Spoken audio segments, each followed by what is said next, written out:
नेमकाच 12वीचा result लागलेला आहे, निकाल लागलेला आहे आणि मग प्रश्न पडतो की 12वी नंतर काय. तर या ठिकाणी मित्रांनो, आपण 12वी नंतर जे काय विविध कोर्सेस आहेत, अभ्यासक्रम आहेत, ज्या ठिकाणी विद्यार्थी या ठिकाणी ॲडमिशन घेऊ शकतात किंवा मग त्या अभ्यासक्रमाला प्रवेश घेऊन आपलं करिअर या ठिकाणी चांगलं बनवू शकतात. तर या ठिकाणी मित्रांनो, आपण जर 12वी सायन्स जर पास असाल तर आपल्याला CET MHCET आपण जर दिली असेल तर तुम्हाला बी फार्मसी असेल, त्याचबरोबर ॲग्रिकल्चर जे काही कोर्सेस आहेत, ॲग्रिकल्चरचे कृषी अभ्यासक्रम असेल, त्याचबरोबर नर्सिंग कोर्सेस असतील, इंजिनिअरिंग कोर्सेस असेल, या ठिकाणी तुम्हाला ॲडमिशन घेता येईल.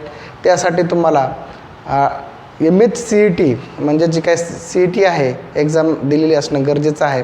त्याचबरोबर डिप्लोमा फार्मसीच्या फर्स्ट इयरला तुम्ही या ठिकाणी ॲडमिशन घेऊ शकता. त्यासाठी तुम्हाला CETची गरज नाही आहे.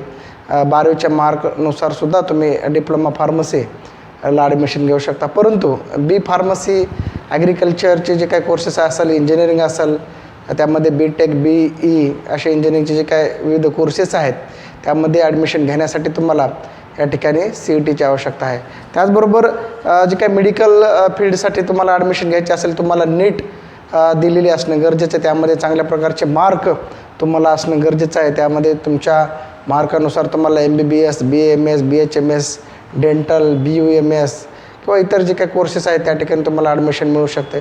त्याचबरोबर मित्रांनो, तुम्ही जे काही पॅरामेडिकल कोर्सेस आहेत त्यासाठी सुद्धा तुम्ही या ठिकाणी प्रवेश घेऊ शकता, ॲडमिशन करू शकता. त्याचबरोबर जे काय रेग्युलर जे काय कोर्सेस आहे, BSc असेल किंवा BCS असेल, BCA असेल, या अभ्यासक्रमालासुद्धा या ठिकाणी तुम्हाला प्रवेश घेता येईल. त्याचबरोबर जे काय हॉटेल मॅनेजमेंट असेल, नेव्ही असेल, NDA असेल, या ठिकाणीसुद्धा तुम्ही सायन्सचे विद्यार्थी या ठिकाणी प्रवेश घेऊ शकता किंवा ॲडमिशन घेऊ शकता.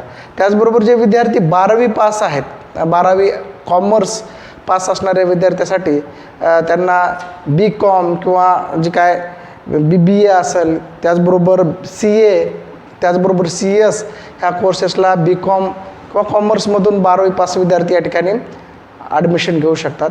त्याचबरोबर जे विद्यार्थी आर्टमधून किंवा मग कला शाखेतून 12वी पास आहेत असे विद्यार्थी ते BAला, त्याचबरोबर BA इकॉनॉमिक्स, त्याचबरोबर BA सायकोलॉजी, त्याचबरोबर जे काय BJMC bachelor of journalism and mass communication, त्याचबरोबर जे काय BSW असेल, हा कोर्सला तुम्ही या ठिकाणी ॲडमिशन घेऊ शकता आणि तुमचं करिअर या ठिकाणी घडवू शकता. त्याचबरोबर काही विद्यार्थ्यांना रेग्युलर शिक्षणामध्ये इंटरेस्ट नसतो, काही विद्यार्थी स्पर्धा परीक्षेकडे वळू इच्छितात.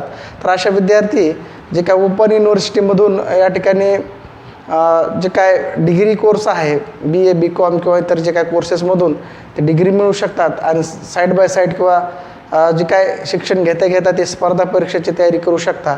स्पर्धा परीक्षेमध्ये तुमच्या निवडीनुसार तुम्ही पोलीस भरती असेल किंवा इतर जे काय भरती असेल, आर्मी भरती असेल, बँकिंग असेल, तुमच्या आवडीनुसार तुम्ही स्पर्धा परीक्षेच्या क्षेत्रामध्ये तुम्ही जाऊ शकता.